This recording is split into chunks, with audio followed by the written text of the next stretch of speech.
Okay, first question is, what is cardstock weight?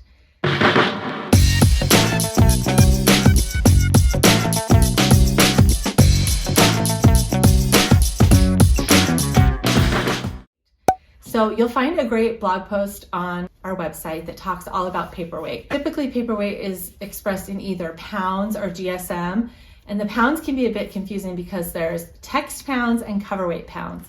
All the cardstock at 12 by 12 Cardstock Shop is actually cover weight. So if you're shopping elsewhere, you may see both, but at 12 by 12 Cardstock Shop, our pounds are cover weight pounds, which is cardstock weight paper, like cover. It's called cover because it would be for like a presentation cover.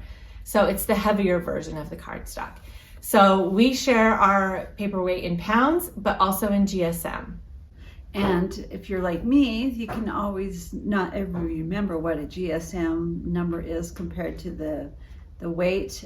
On our website, in our blog post, we have this awesome little chart, and I even downloaded mine and laminated it so you can see the different cover weights and the GSM weights.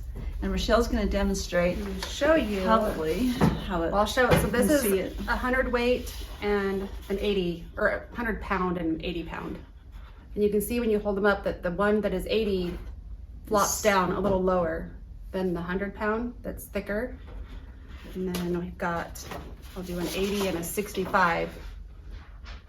Hopefully I've got at the same level. 65. That a 65 droops further. It's not stiff and it's not as thick as the.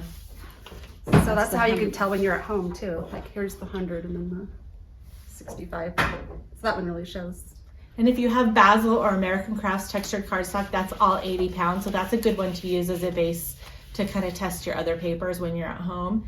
Now, the reason that we offer them in different weights is just because some people have a preference for what weight they like. Most of the time, card makers really like the 100 pound for a card base because when you fold it in half, it stays nice and firm when you layer stuff up on your card. It's great for scrapbook layouts. Rachelle is a scrapbooker and they like it for scrapbooking too. Yeah. And then don't some of them like the thinner 65 when they have to do lots of layers. Yep. Yeah.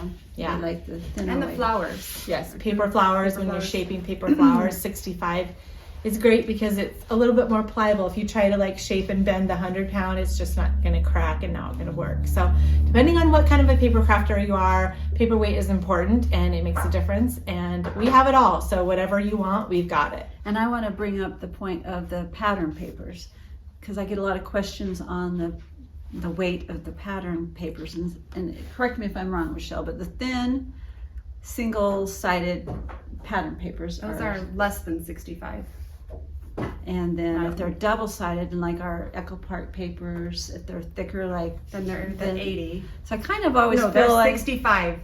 The 80 is the Cartabella. okay, so a lot of times I just feel like if it's one-sided, it's definitely going to be 65 pound weight or less. If it's two-sided, then it's usually 80 pound. So hopefully that helps.